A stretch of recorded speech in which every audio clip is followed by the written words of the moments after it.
I have to be honest about my own human reaction to Parshat Ki Seitzei. This sidra throws me onto an emotional roller coaster. Some of its passages strike me hard as a Torah-centered Jew living in the 21st century. At times I feel conflicted, at times questioning, and yes, I'll admit it, sometimes angry. Yet anger isn't the whole story. Much of Ki Seitzei shines a piercing light on the darker impulses of human nature, forcing us to examine them with an unflinching eye. The Torah doesn't begin this parsha with lofty ideals or soaring visions.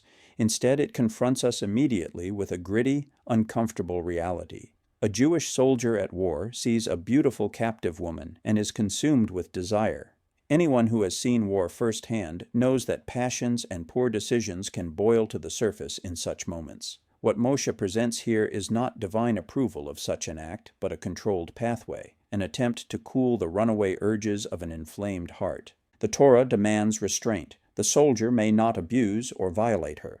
Instead, she must be given a month-long period of mourning, her clothing exchanged for plain attire, her nails left untrimmed, her hair unkempt. The Talmud in Kiddushin 22a explains that this process often strips away the haze of lust. The soldier may realize that what he thought he wanted was a passing impulse. If so, she is to be released unharmed.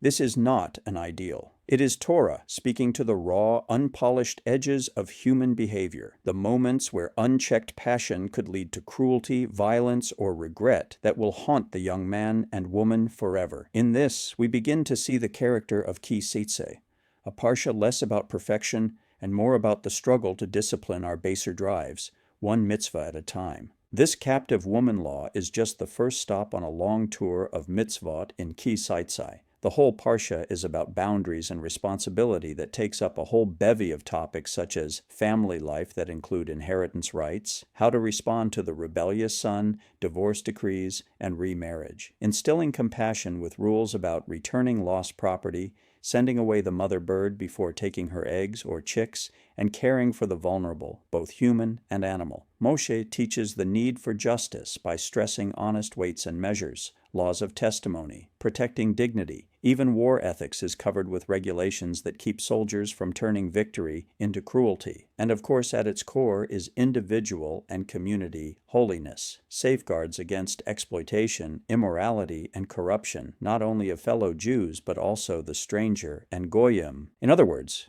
the Torah here recognizes that humans are messy, impulsive, and often self-destructive. So instead of demanding we be like angels, it gives us fences, limits, and structured responses. The roller coaster, I feel, is precisely the texture of Ki Seitzei. It drags us through the messy reality of human life while insisting that even in our weaknesses, discipline and compassion are possible. Ki Seitzei is not about presenting us with the ideal, polished picture of humanity. It is about confronting the mess of real life with all its desires, anger, greed, conflict, and pain, and showing us that Torah doesn't ignore those instincts, it wrestles with them. Why? Because we too wrestle with them.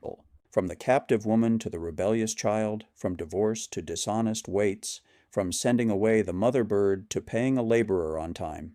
The mitzvot of Ki Seitzei run the full spectrum of human behavior, from the battlefield to the marketplace to the family table. What ties them all together is the same principle we see in that first unsettling law around a soldier's lust. Our darker impulses are acknowledged, restrained, and redirected.